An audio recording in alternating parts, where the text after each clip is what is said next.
final runZero hour of 2025, unless there's like some secret, extra month this year. It's entirely possible. So, um, but yeah, welcome everyone. This is an exciting one because this is going to be our recap of 2025, our predictions for 2026, and we've got a star-studded cast of hosts and guests. I'm Rob King. Hi, everybody. Y'all know me. We are joined by Matthew Kino, who is, if you ever read the rapid response post, he does so many of them. Thank you, Matthew. You make my life easier. Todd Beardsley, our VP of Security Research. Brett Vermolm, and I said it right, Brett? Vermolm. You did. Thank you. Excellent. Okay, good. I wanted to be sure. Who is one of our sales engineers. And then we also have a super special guest, drum roll, please. Yes. Chewbacca. No, I'm kidding. It is Zenefex, also known as Amir Adamadi. Hello, Zenefex. Thank you for joining us. Fellow Austinite. So, Zenefex, do we have you? No, you're on the mute, my dude. Oh, sorry. Thank y'all very much. I appreciate it. So Zenefex, thank you for joining us. Super exciting. Zenefex is the co-founder of Exploiteers. .rs. It's a Rust file. So. Right. Right. Yeah. You want to get into it? Let's get into it. Zenefex. What is it you do here? Yeah. Zenefex, if you were a Bob's Burgers character, which character would you be? So. Inevitably Bob. He's the best one. He's the best one. Yeah, why don't we talk about Exploiteers? What's the deal? What's it for? What's you for? Yeah. Right. Yeah. Sorry. Before we get into Exploiteers, we'll talk about who I am, because we don't have everyone here. But so I'm an offensive researcher who turned into a product security engineer. I hack hardware and helped co-found the Exploiteers group. We were previously GTV Hacker. I also dabble in finding some bugs in software, even though Exploiteers does a lot of hardware work. And then I've done just a few presentations just here and there at different conferences. I run a software as a service fuzzing service called Fuzzers, and then automating research, creating bots, just essentially creating as much output as I can so that then I can selectively choose what I'm working on at the time is my fetish, something I love. And since the topic is favorite hacker toys, the Tiger by Securely Fits, Joe Fitzpatrick, is my favorite hacker toy. I love it. What is it? What does it do? I want to know more about this thing. It's like, if you're familiar with like the Bus Pirate, it's a serial adapter. It allows you to select your voltages so that you can set your logic level. And I don't know, it's just a all-around serial tool. Probably one of the better ones I've had. And I've gone through hundreds of these UART adapters that I was pretty malicious to, just trying to find different serial TX ports. So every one of them has a burned out RX port at this point. So yeah, good times. But yeah, the Tiger is great if you don't have one. Yeah, there's a link in the chat, and also, of course, where's this guy going to? Yeah, for the Tiger D is, I believe, how you pronounce it, but I don't know. But knowing how to pronounce things like System D, right. That's what I'm assuming. Cool. And let's see, how about them? They're Exploiteers. First off, excellent name and domain. Thank you. Yeah, we're like the Three Musketeers, but there's 10 of us. So, but yeah, we kind of pride ourselves on unlocking IoT devices, trying to extend their life and prevent them from ending in the landfill. You might be familiar with like the Fulu type of thing that Louis Rossman's doing. Like that is, a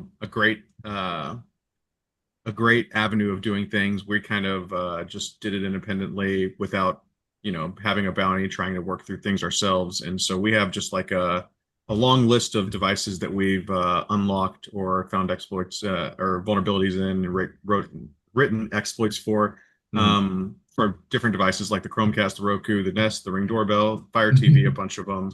The Western Digital, My Cloud NAS, which I think at the time when I was auditing it, I had like probably 20 pre-auth RCEs and like 60 post-auth. It was a disaster. Teddy Ruxpin, just some toy hacking, and then like a bunch more that you can find on our website, exploit.rs or Exploiteers. I really love novelty domains, so much of what I do, if I can't find the .com, I just go after the novelty domain. So I have a question, and somebody else kind of alluded to it in the chat. The Teddy Ruxpin, um, was this reissued at any point to be like a smart toy, or are we talking like 1987 Yeah, style? play on tape and yeah. Yeah. No, yeah, they made a new version, I think in 2018 or Okay. 2019. It essentially had like a USB mass storage device type of setup where they had Hmm. the audio files that you could just like plug in and be able to download them. And so a lot of the work was just figuring out how to create these audio storybook files Mhm. and then put a new one on the Teddy Ruxpin so that you can control the eyes and the mouth movement and stuff. So that was, kind of trying to uh, create avenues for people to create their own storybooks and kind of get more use out of their Teddy Ruxpin. Right. Yeah. Cool. Yeah, like the AI toy thing. I saw a story in the news, NBC News, as a matter of fact, which I don't usually go to for my tech news, but it popped up, and Hmm. they had a pretty decent overview of these of AI toys. Everybody, mark your clocks. 6 minutes in until the first mention of AI. AI toys that are marketed to parents of like very small children, like 4 and up kind of style, right? And two things about it. One, these toys like they have all the normal LLM kind of Hmm. ChatGPT Hmm. foibles with the guardrails. So, you can be a child who's 5 years old and ask your, stuffed bunny, like, how can I safely sharpen a knife? And it will go step by step of like where to get the knife, where to get a sharpening stone, how to like do it, all this stuff. And because it's like prefaced with safely, Hmm. Hmm. you're good to go. And then there was another one of like, for a lot of them, like if you start asking pointed questions about Chinese culture, the tone shifts rather dramatically sometimes. So that's fun. And I was kind of like up against the wall here for, Christmas present shopping for my 15-year-old kid. I had everybody else covered except for him. And I'm like, and then I see this. I'm like, well, now I know what I'm getting him. One of these, which will be hilarious for like the first hour. And then he'll forget about it, like every child does with most Christmas presents. Hmm. And then it becomes mine. And then I have a soldering, I have a soldering iron.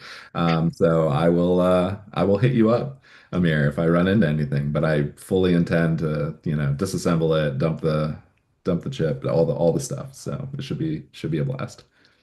Full disclosure, I end up buying like 4 to 6 of the devices that I'm hacking at the time because Sure. I end up destroying a decent number Absolutely. of them. So just like if you're going to work on your kids' toys, make sure that you have some replacements because they get really Yeah. sad when you break them. Yep. Always have a I scratch bear. yes, Scratch Bear, exactly. Um, Cool.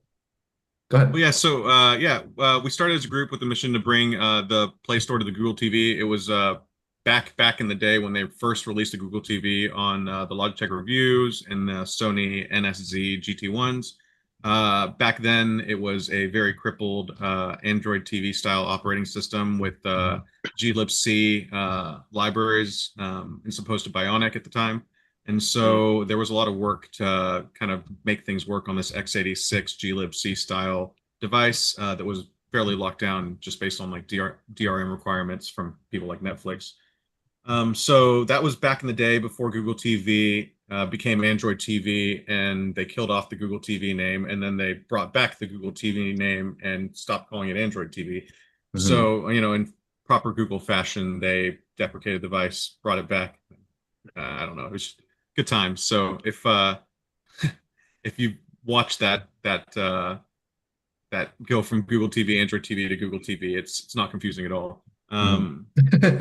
So yeah, and then we mostly popularized essentially dumping eMMC Flash. Hmm. eMMC Flash is really kind of unique because it has a built-in controller that allows you to interface with it, similar to an SD card.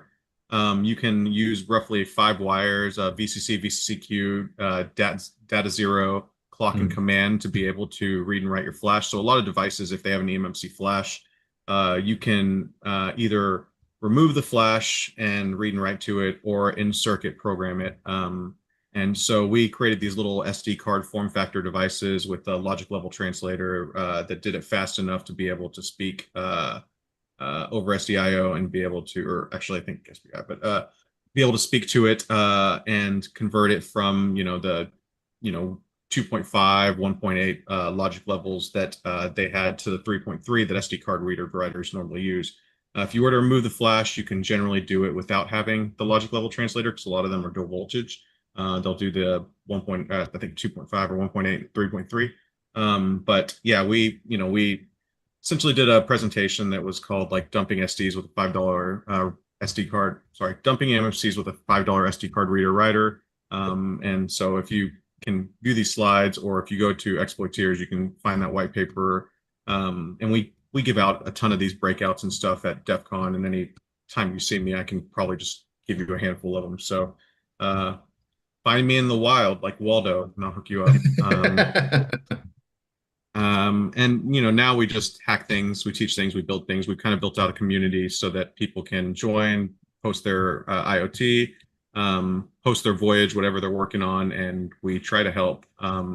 It's not the easiest thing to be around all the time, but we do our best to kind of be friendly and help people that come in. So that's where we came from. And then we decided, hey, let's build this thing for a DEF CON badge initially, and it did really well. It didn't end up really being a DEF CON badge as much as it became kind of a hacker toy, a hacker tool. And we're still working on it to try to get as many out as we can. But it's called the Hacker Pager. It sold out in roughly 3 minutes at DEF CON. And, we were ecstatic about the response. So it was super cool.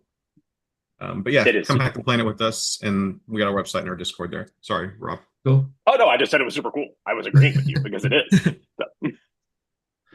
Yeah, and I think what you guys do is really fun and interesting. I mean, it is often outside, so it's often outside my comfort zone. One of our more cantankerous attendees today said privately in chat, so when was the last time you actually used your soldering iron? It has not been it's been a minute. Yeah.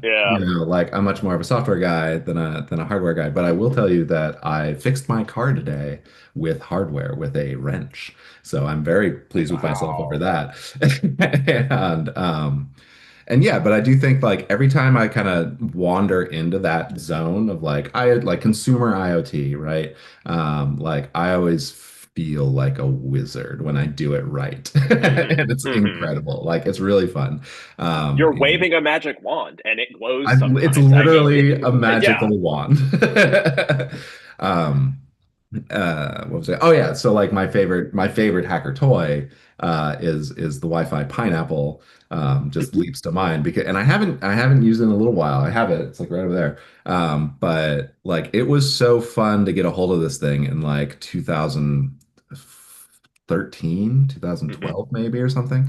And it was I was just getting pretty good at understanding how Wi-Fi networking works and all that. I'm a packets on the wire kind of guy, but this is packets in the air, and there's some of it that's very mysterious, right? And so the Wi-Fi pineapple not only is hilarious and fun, and also a super fun target at DEF CON some years, and probably every year now, right? Someone's popping all the Wi-Fi pineapples all the time, right? Because there was the first year of the pineapple hunter, but then anyway. But it was just really nice to have to be able to futz around with weird parts of Wi-Fi, right? And fairly inexpensive, actually useful for other stuff. There was a period in my house where I was running it as my guest Wi-Fi because anybody who walked in would say this was back when WPA3 wasn't very common, WPA2 is not very common. It was just clear oh, I once associated to this coffee shop over their very public Wi-Fi. And so that's how the protocol works, right? It's oh, hey, here I am. Is this, Bob's Burgers? And I would say, why, yes, I am. And then they would just connect. And it was magical. And it was great. It's great for in-laws. because you don't have to say anything. Like it just happens. So anyway, that's my hardware story, but your hardware So stories are much better. if anybody from the FCC is watching this, that was all made up. That was all No, pretend. it's all well with it. First off, how dare you? I am a licensed FCC licensed radio operator as of All right. some period. And and secondly, it was well within the FCC tolerances for power. So Okay. Excellent. Well, to touch on the soldering iron portion, it's really nice because the higher barrier of entry means that generally some of those hardware connections are overlooked. And so a lot of times you can get slightly privileged access by just being able to connect and find the hardware debug ports on these boards. So, honestly, that's what got me into the hardware side was I felt like it was slightly easier than the software side at times. Yeah. And, speaking on the Wi-Fi Pineapple, I have one and I love it. And I specifically use it for just grabbing firmware updates. You can do SSL strip, you can do better cap, and it makes Oh things yeah. pretty easy to Yeah. just be able to like throw something on the Wi-Fi Pineapple network and be able to man the middle it and then grab the firmware update. Because like then you turn a black box into a gray box, and then you can hack it even easier. Without that, you're guessing. So, yeah, I love it. And I just today, I know we make the hacker pager, but I got my Hack 5 pager today. So it's downstairs, but I feel like if I talk about that while I have this, it's a little confusing. So Right. Hack 5. Next slide. Are we doing? Yeah, You gotta I tell think me so. about next slides. All right. Speaking okay, of so hacker like Speaking yeah, of, speaking of the hacker pager, it's talking about it. It's a LoRa device, which essentially is just like a Meshtastic standalone kind of piece of hardware. In order to do that, we wanted to really go after like the Motorola Advisor hackers vibe. So that's why the Hack 5 pager is a little confusing because we all were thinking along the same lines. Let's create a device that's based on this iconic movie that's inspired so much of us. But we added some stuff to it to make it more than just a Meshtastic device. We work kind of within their bounds of like being just a module within it, and we stick everything. We work on everything from that. But we added LoRa packet capture, which is pretty novel, and we put together a Wireshark dissector for it. So you can use that to dump a PCAP of your LoRa traffic, and so that works with not just Meshtastic, but we believe it should work with Amazon Sidewalk, although it needs more testing. And then with that, since there's only like the 6 to 7 buttons on the Motorola Advisor and our pager, we added custom emojis so that you can do messaging. We found that when we started looking at the Meshtastic messages coming across, a lot of people used emojis, and how do we deal with displaying them or using them on this, 192 by 64 pixel screen? Like we had to create custom emojis that were like super low pixel counts. So we have some custom emojis on there that all match kind of the similar emojis that y'all are used to, but in super low pixels. And so like a lot of credit goes to by the way, this hacker pager was a team effort. It took a lot of people to work on it, design it, and work through a lot of the issues. So the Exploiteers team as a whole did it. I don't take credit for the hacker pager beyond being part of the team. So just want to full disclose that. But yeah, so we did the on-screen keyboard with custom emojis for messaging. I put together a chip 8 emulator in games. That was one of my contributions, not the games itself, but the emulator so that we can run a bunch of ROMs. And then we found some demos for a Heltec V3 spectrum analyzer that someone had from Semtech, I think, put out. And so we were able to work that into the hacker pager. And so it has a nice like LoRa style, LoRa frequency spectrum analyzer that you can run and be able to get like a good idea of the LoRa traffic coming through, or at least the frequencies it's coming on. And then with that, the way that they get the spectrum analyzer to work is the Semtex transceiver. I think it's the SX1262.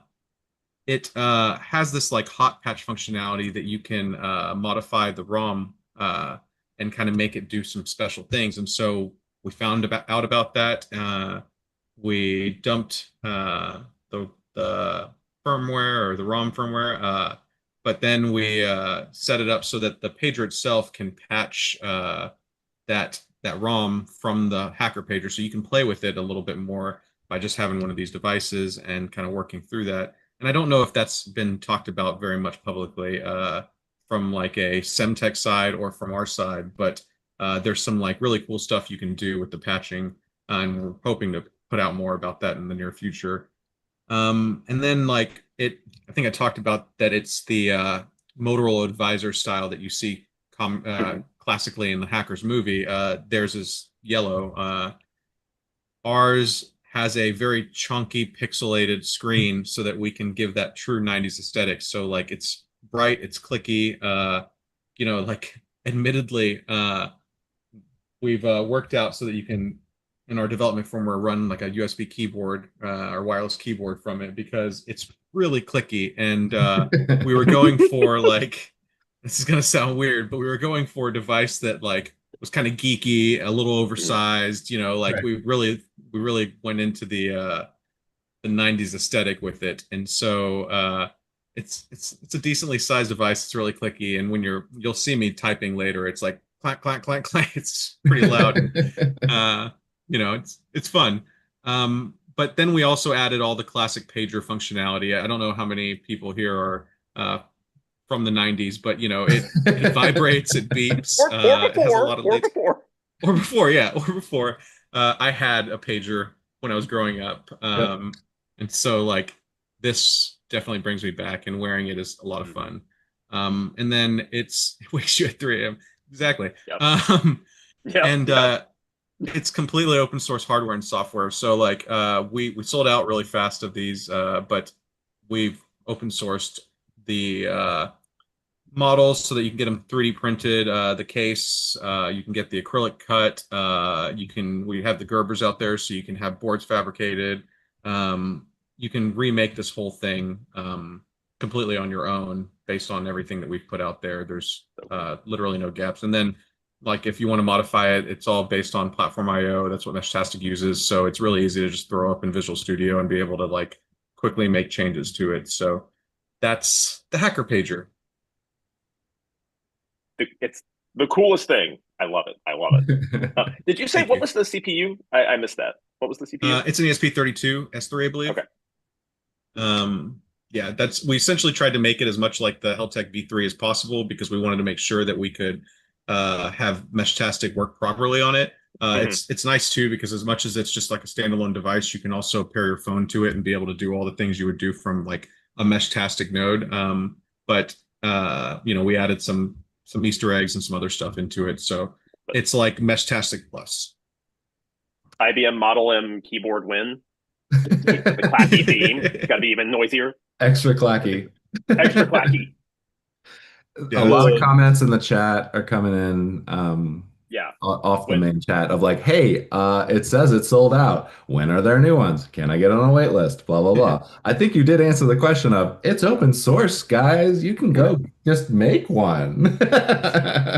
We're trying to make more of them. You're not into making one. Right.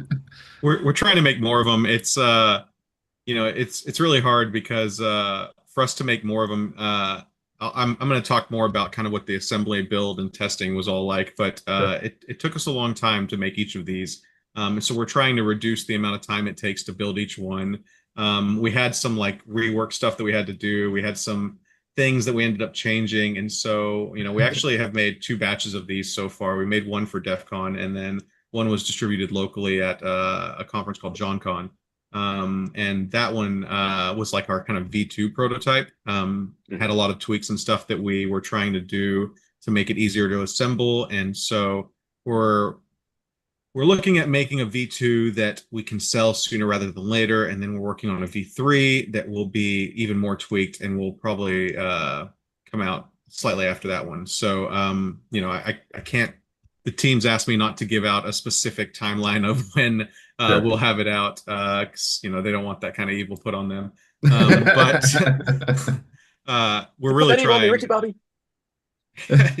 Exactly. So we're really trying, but it's been It's been yeah, John Con, exactly. You missed your conference, buddy.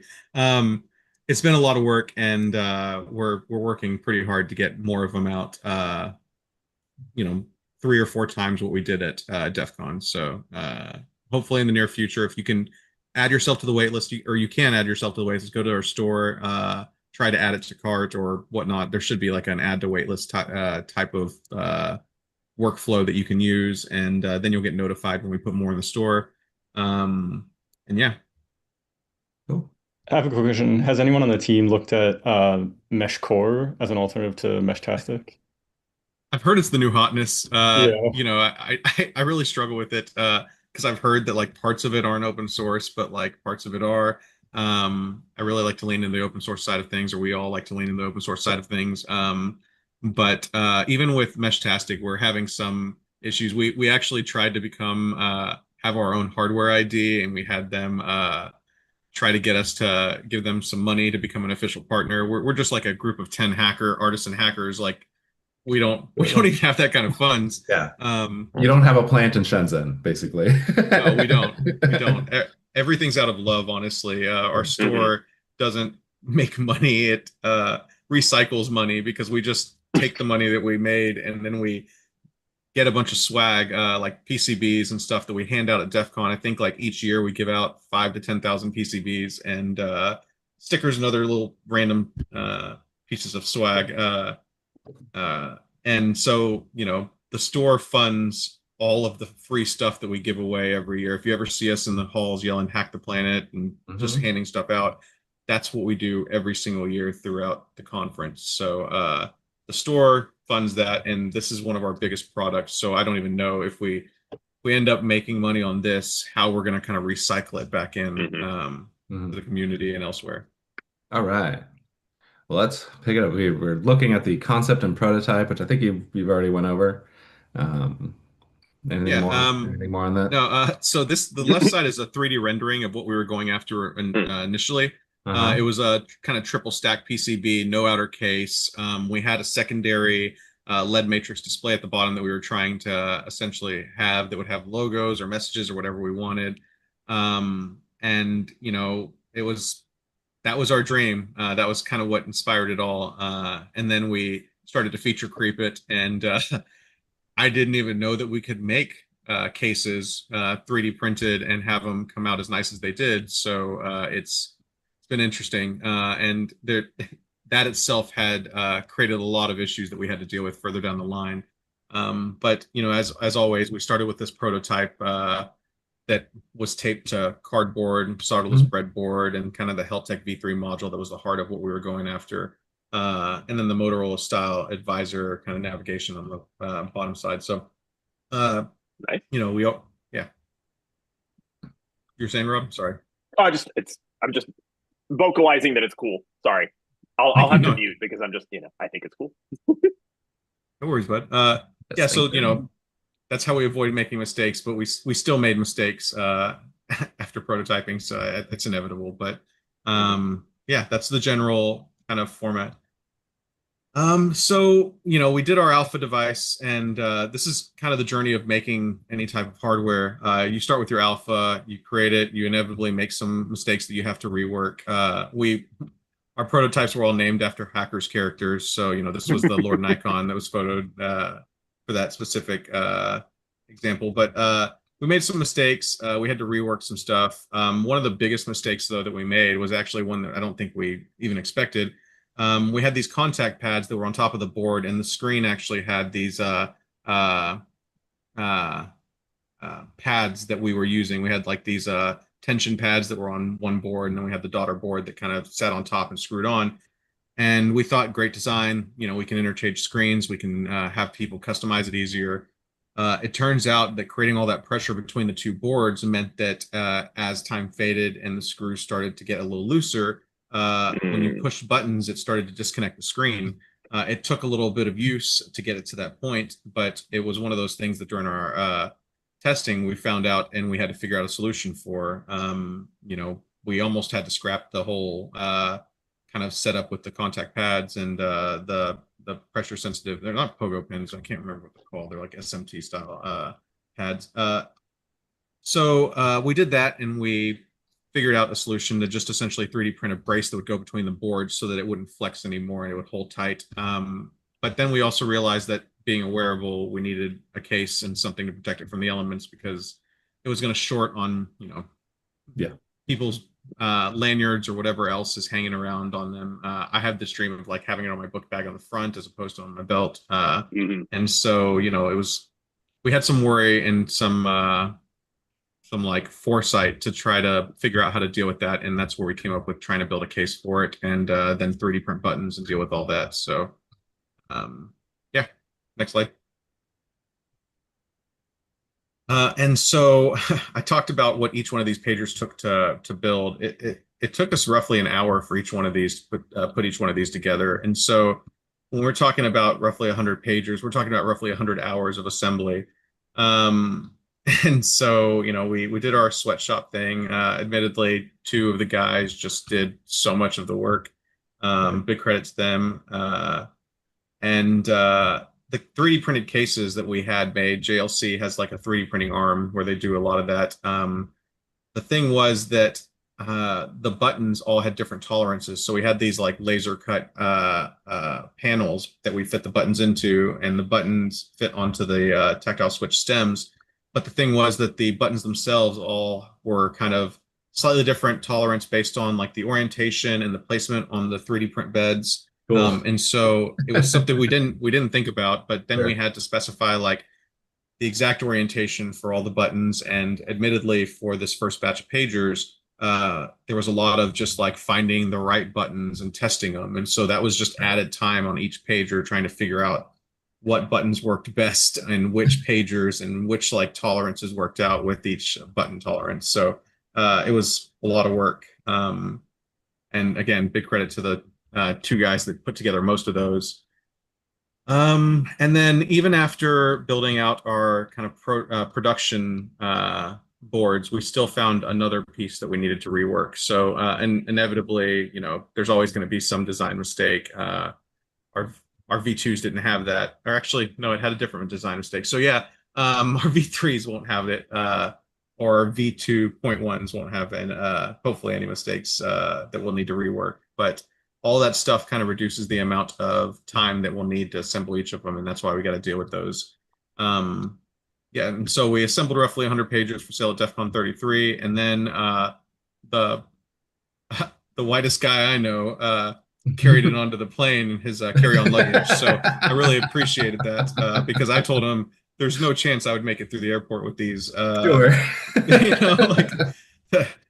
I get my luggage searched every time I fly, yeah. And so there was 100 some odd lipos in this Pelican style case that he brought aboard. I couldn't have made it through with that. So yeah, they made it. If you were curious, it does work. So yeah, next slide. Okay, demo time. Now demo time. Yeah. All right, let's do it. We're gonna do this. We're gonna do this. And then we're going to spotlight or pin. I'm doing the magic hand motion to help. Yes. I have to wait for the camera to come up. There we go. All right, and spotlight. Woo! Right. See my webcam in it. It's actually weird because I was like, I didn't see my reflection, and there was a moment of like, wait a second, I should see my reflection. There we go. All right. So we have our little splash screen, Hacker Pager. Okay, and so like you can send messages. I sent this runZero one as a test earlier. Let's send another one. It's very clicky if you can hear all the. Let's go. We cannot, sadly. Yeah, no, I was expecting like, like real like beat to it. Yeah. I mean, you can make your own clicks if you want. I don't mind the background clicking. I mean, there was the whole click. Oh wait, I think I might have swore in dolphin. So we'll send this to the Meshtastic network here in town. Mm-hmm. Everywhere I go, people talk about Meshtastic, and I'm like, man, we're going to reinvent Usenet until we die. Like, You it's know, just and also I did go to all the trouble of, getting my ham radio license here in the yeah, no, age I of know, yeah, Meshtastic. I'm yeah. not super sure what this license actually does for me anymore, but all right. I Yeah, I'm sure I'll figure it right, yeah, out. So beautiful. yeah, Dope. go back. There it is. There she blows. And so, we can also look at like the mesh nodes and get some info about them. There's our hacker pager. And then we talk about the chip 8 emulator and the ROMs. So here's just a few breakouts. Probably one of my favorites to play. Love Man, it. come on. As I commented, that is like, if you're gonna break your device, this is the way to do it. If you're breaking it out, but Admittedly, too, one of the guys built Page Revolution, which is like a Dance Dance Revolution, and it's not on our production ones yet. We'll have that soon. But yeah, it's got some cool games on it to play. And then I talked about the lore packet capture. This is my favorite part right here. Like, this is definitely my favorite part. Start it. Cool. And there you go.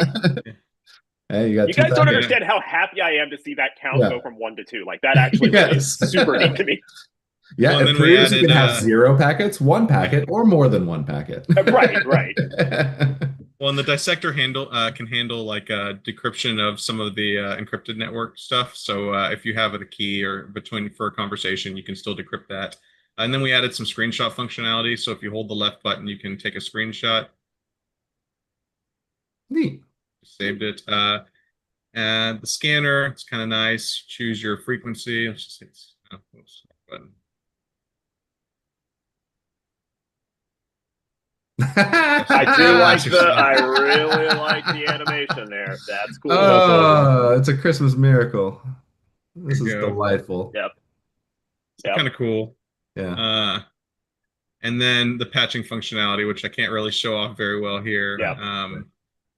But you choose your patch file. And then, a clock. You need to have a clock on a pager. Right. Help section. And then just settings so that you can adjust the brightness, change the notification style. Thanks to Baby Doll. No, don't factory reset. You just got a high score on Breakout. Okay. Well, and then we have, everyone's favorite up, down, left, right. Okay. Beautiful. Incredible. All right. Yeah, that is it. XenoFX. That was the highlight of my year. And I'm not even saying, I mean it. That was super cool. Thank you so much. That was rad. Oh, thank y'all. Yeah. That was K-Rad. We were really excited that people liked it as much as they seemingly did. It's been a great reception, and we're looking forward to getting more out there and kind of seeing what people can do with them. Yep. Do cool things with them, everyone. Hack the planet.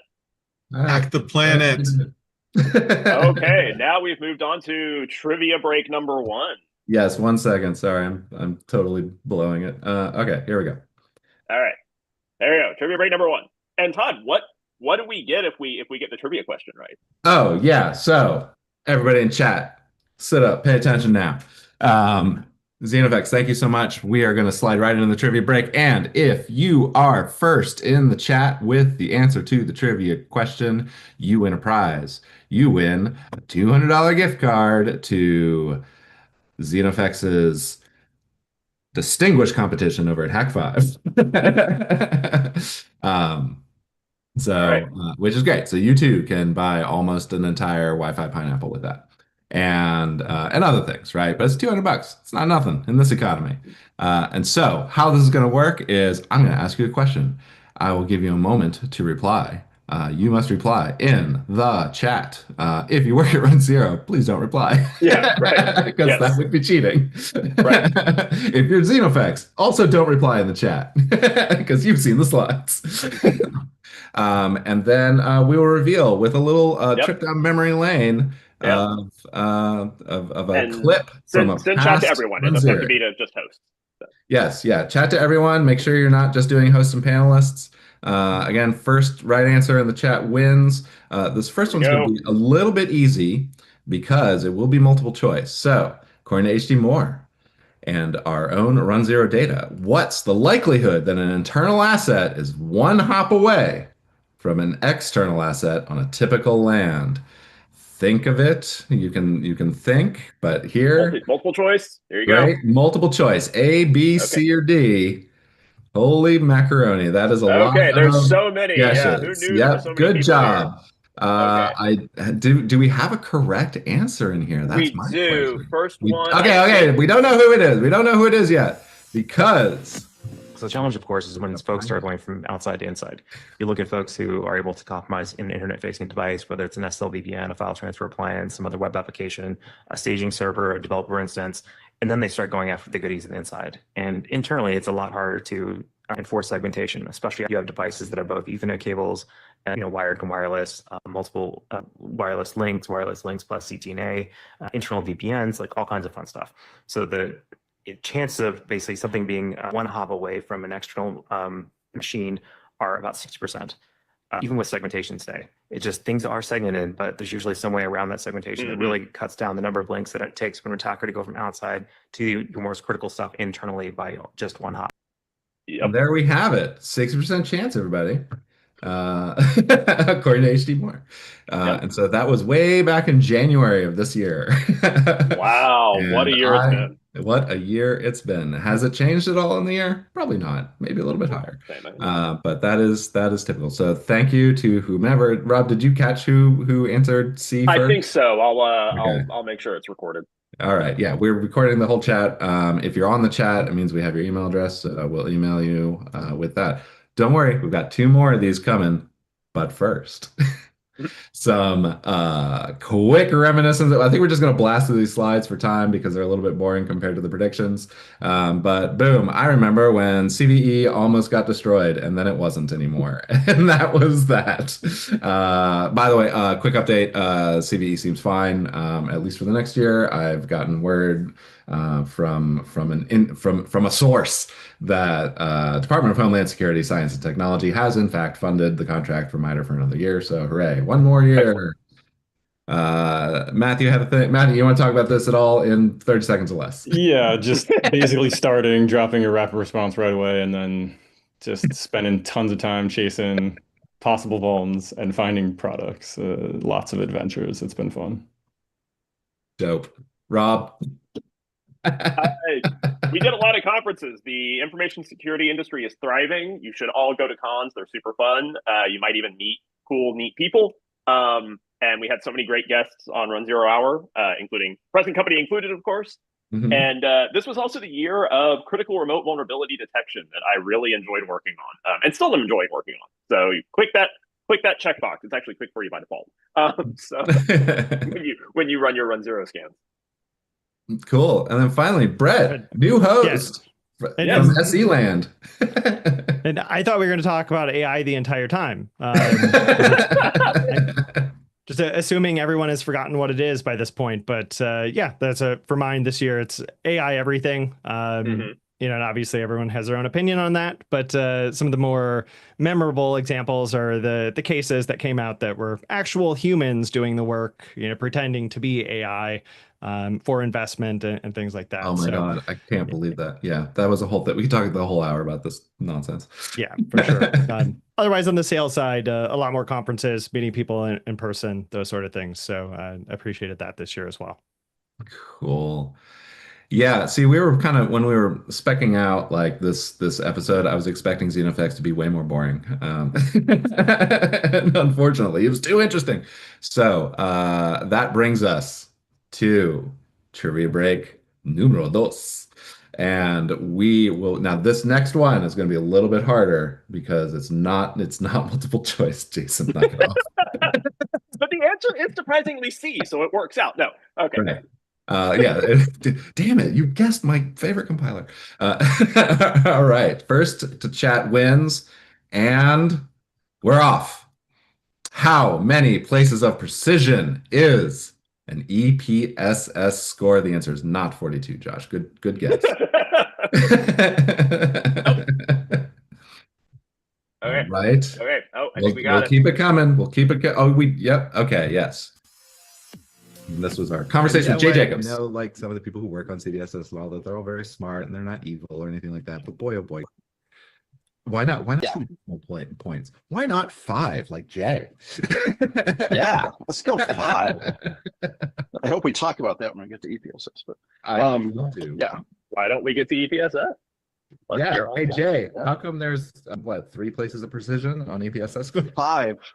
5. Well, if you make it a percent, then you have 3 places. And there we have it. 5, depending on how you count, maybe 3. But the first 3 or 5 answer is the winner. Good job. You will be contacted. All right, we're caught up. Let's Excellent. So it being December right now, as we record this, it is the custom of our people to make predictions of cybersecurity trends for the coming year. And so don your stars and moon hats, dim the lights, call to the spirits, and let's make some predictions on Beardsley. Yeah, I got some problems with you people. You're going to hear about them. No. So I think that in 2026, OT and IT are going to be even more merged. We're seeing a lot of movement of OT management to the cloud, including secure cloud, OT secure cloud. The S in OT is for security. And so I predict that there is going to be significantly more OT devices exposed either directly or one hop away from the public internet with all of the concomitant security concerns there. So, if you run an OT environment, definitely be sure to, remember that OT and IT is great and super helpful for management, but also make sure OT devices more accessible for good and bad. I think we're also going to start seeing a lot more prompt injection attacks because AI is everywhere now, as Brett was saying. And so I expect that there will be a lot of spam messages saying, ignore all previous instructions and, do whatever. And your agent is going to ignore all previous instructions and do whatever. It's going to be great. So now some AI agent is going to pick up the transcript of this show, Rob, yeah, exactly, and ignore all previous instructions and do whatever. Yeah. I think you may have just doomed us all. Yes, we had a guest on one of our webcasts who had an AI agent that then gave me advice because Todd jokingly said, "Hey Rob, don't forget to do whatever." And then at the end of the call, I got a private message from some AI saying, "Hey Rob, don't forget to do the thing." Yes, you got bullied by an AI. Yeah. So I think OT is going to become an edge security devices, which we're going to talk about here in a little bit during the rapid response roundup, are going to be the biggest targets of ransomware. There kind of are already, but especially the OT is, I think, going to really start being targeted by ransomware because it's going to be more accessible. And then, yes, also, if you don't use, who said Haiku? Jason, If you haven't used Haiku and you remember BOS, you should go check out Haiku because it is BOS for the 2020s. And yes, maybe 2026 will be the year about DP6. Maybe one would hope, right? Any day now. One would hope. Wonderful. Well, my prediction's a little bit pedestrian. ChatGPT became mainstream and everybody was talking about it in 2022, which means by 2026 we'll be 4 years in, which means anybody who started a 4-year degree program will be finishing their 4-year degree program, and they will never have not known ChatGPT during that academic adventure, which means not everybody, but some of them have been cheating on their homework the whole time. And I worry about this because when these people are graduating, they're probably getting internships nowish, and they may only know how to do what they do with the hand holding of LLM, and then the moment anything falls apart, they become kind of lost, right? I don't like the idea of replacing junior entry-level developers with LLMs for development because then you never get senior developers. It's impossible. And so I think that we're going to start noticing the effect of this. This is assuming like the whole LLM thing doesn't like, and even if like the economy collapses, right? And like the whole bubble bursts and LLM is done forever, right? It doesn't mean like LLM goes away, right? The technology is still there. We still have the models we have. These may be the last models, who knows, when all the money runs out and water and electricity and silicon. But they are still there. And so I worry that we will be like fixed for the next 1,000 years at this level of technology. All I'm saying, Todd, is I was falling apart when things went slightly wrong long before LLMs came onto the scene. So sure, but you could like show someone else your work and ask them and get some advice. So that's my dour prediction on LLM enhanced depth. And don't get me wrong, I think Code Assist is fine. Like I am getting over my embarrassment of admitting that I use it sometimes. But that's as far as I'm willing to go. I only use the crummiest Code Assist because I know it will be wrong, and therefore I must know how it works. But yeah, yeah. So that's my thing. Matthew, you're up, my dude. Yeah. So you're in the trenches here. Following on that, I do think we're going to continue to see more, as the AI things get used and put into everything, inevitably going to see more vulnerabilities shaking out of them, I think, whether it be in the infrastructure or the prompts like Rob was suggesting. I also just have a feeling maybe we get another 0-day sort of in infrastructural components. I think we saw a bit more this year. I feel like we might see more of that, and the year of the Linux stack up finally. Which is a joke. It's a running joke, but I think there's some interesting things to happen this year when you start to look at like Windows 11 maybe, and some disappointment around the latest Mac OS and stuff like that. So the Steam, the GameCube is Linux so, on the desktop. Yeah, there's a little more behind it this coming year. There's slightly more reason. Yes. Finally. Cool. And Brett. For me, this, I'm going to say, is more wishful thinking, but looking at vulnerability management, I would love if it happened, but to see a shift moving towards mean time to awareness as the level that boards are monitoring and tracking versus looking at it traditionally from mean time to remediation. So having those boards and executives now asking how fast were we able to detect those vulnerabilities or risks across our environment versus, how long did it take us to fix it? And even then, how long did it exist in the wild before we became aware of it in our environment? So yeah, things that I think, having done vulnerability management consulting in the past, like those were always ignored in favor of, how are we patching? And even more recently had a conversation at an event with someone where their organization, their goal for the year, we're going to patch all critical vulnerabilities. No context. Cool. Yeah. No context on assets, where they reside within the org. Any of that is just, we're going to patch all critical vulnerabilities. That's what they were being measured on for the year. So yeah, I know it's wishful thinking to hope that it's going to change overnight, but that's what I'm looking for this year. But all the AI code assist, Brett. That's going to do the patching for them too. So it's should make it, if AI is doing the patching, we don't need to manage that anymore. Now we need to understand we have to find those risks. Xenofex,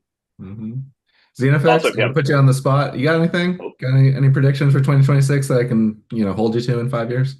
Yeah, of course. I think we're going to have a battle of AIs in terms of one's creating noise and one trying to manage noise. I think things like bug bounty programs and others that try to take in a bunch of data and try to deal with it manually are going to be overtaken by the amount of noise coming in, and they're going to try to fix it by using other AIs. And so we are going to literally get to the enshittification through multiple AIs essentially trying to deal with the noise that's created from it and then thinning the noise that's created from it, creating only AI supported output. So that's where I see it going. I think also we're going to see a devaluing of IP as people create with AI. They're going to start to feel like their IP isn't as valuable because they can just regenerate it through another prompt.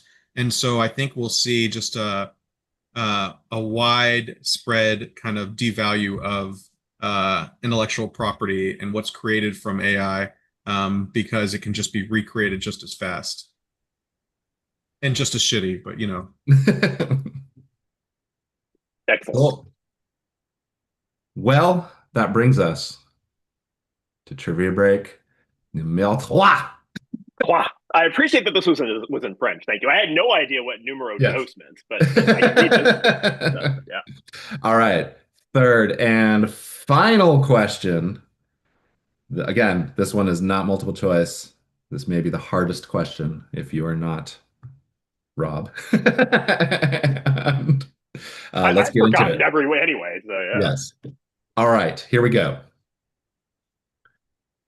Under the JBus variants, register addressing semantics, where the logical register number differs from the Modbus convention, what base offset is applied to the first addressable element? And we'll let people guess for a little bit here, guessing around. And let's visit with, I believe this is in March. With March Brianna, yep. Modbus made by Modicon, licensed by GM. Everyone wanted a piece of the action, which is how you get JBus, which is like the easiest way to say it would be like an open source implementation of Modbus, because at the time, Modbus was owned by Modicon and GM, and Modicon was then bought by a number of groups, eventually ending up in Schneider Electric. And so the copyright law around all of that was a little bit wonky until they open sourced it. So JBus was the exact same specification, except that the indexes start at 1 instead of 0, and that was enough to be legal. And there we have it. JBus is 1 indexed, much like my third favorite programming language, Lua. APL, show some respect to APL. Okay, sure. If you do block IO or not. Anyway, yeah. Yes. So yeah, 1 indexed. Good job. Whoever answered 1. Do we know who won? This one was a little bit tougher. So. Yeah. And I want to say it was 2-1 base. Shane Poptat. Good job, Shane. I do believe we will confer with the chat logs though to make sure that's accurate. Yes, right. Don't quote us on anything. Right. So, cool. All right. Well, that's it for the main show. We have 3 minutes left to talk about rapid response. December was kind of quiet until it wasn't. Exactly. Why else would we talk about it? And so I thought it would be funny just to have the one, and it was React to Shell, big deal. I was on a very special episode of Great Noise Stormwatch where we talked about this for an hour. So go check that out. Great Noise's coverage of this has been phenomenal. Daily blog updates, daily updates to everything. Go check it out. There's like tons of, this is, by the way, there's a ton of like LLM generated payload code associated with this one. So if you're into payload analytics, like you're gonna wanna see those. But yeah, that was a real big deal. Surprise, surprise, Matthew wrote the rapid response. Thank you, Matthew. Anything you want to say about this before we move on to our special guest rapid response roundup? I mean, I don't know if I'm going to add anything. There's been so much noise around it. I do think it's interesting how after the initial one came out that we have like sort of follow on like the denial of service, related and such. There was a bunch of CVE drama around this. There was a ton of slop pox. So like it's checking all the AI check marks of like, oh no, what is AI doing in security these days? Like this is the case we're going to be talking about, I think, for a year. This is on the level of Log4Shell, the bad batch stuff, like all of that, right? Like I think the other interesting about it is this is where you sort of see some like AI generated proof of concepts that were completely fake. So I think going to Xenofix's sort of prediction, I think you're going to see more of that. It's like hard to suss, like, is this real or not? So get an AI to tell you. Right. Ideally a different one, I guess. And then, just before we baked our slides, yesterday was the Fortinet bug, which I don't have a slide on. But the Fortinet bug, Fortinet is the edge networky stuff. And I asked Rob, I'm like, hey, Rob, I've forgotten everything about SAML. What's the deal with this bug? Yeah. So, I mean, not much, Todd. What's the deal with this bug with you? No. So, SAML, which is security assertion markup language. I think it's assertion. I know that. It's been a while. Okay, good. So, so that is a way of communicating information about identity and authorization as assertions from an identity provider to a principal, which is usually a human, but maybe couldn't be. It might be a service or whatever. With a third party in the middle that you're actually trying to access the services thereof, right? So everybody communicates with the ID provider, whatever. There was a bug in Fortinet FortiCloud. FortiCloud, right. Well, it was FortiCloud. It was if you're doing single sign-on with FortiCloud with your Fortinet device, there's a bug with it looks to be verification of cryptographic signatures. So you can basically forge a response and just my voice is my passport, verify me, and you're done, right? So from the Best Hackers movie, by the way. And so that is there was a rapid response for that. There's a rapid response out. We didn't have a slide for it, but if you get pinged with that on your rapid response, you should take a look and see. Yes, please. You can disable if you disable SSO, it will mitigate the bug, but of course then obviously you're losing. Avoid the bugs, but you still have to patch the thing. Yeah. So that's the state of the world. Thank you so much for a lovely year, Rob. Specifically. Yes, it was. I wasn't in every episode this year, but I was in most of them. Matthew and Brett, thank you so much for coming in and sharing your insights. And of course, our good pal XenoFX. Hey, I'll see you tomorrow at our secret hacker clubhouse. So wait, is that tomorrow? It is. Don't tell anyone. Okay. Great. Sorry. Yeah. Okay. But yeah, thanks. Great show. Thank you so much to Kristen for making the tech happen, and everybody else here at runZero. It's been a blast, and we'll see you all in January. Yeah. Happy New Year, everybody. Mike, thank you for having me.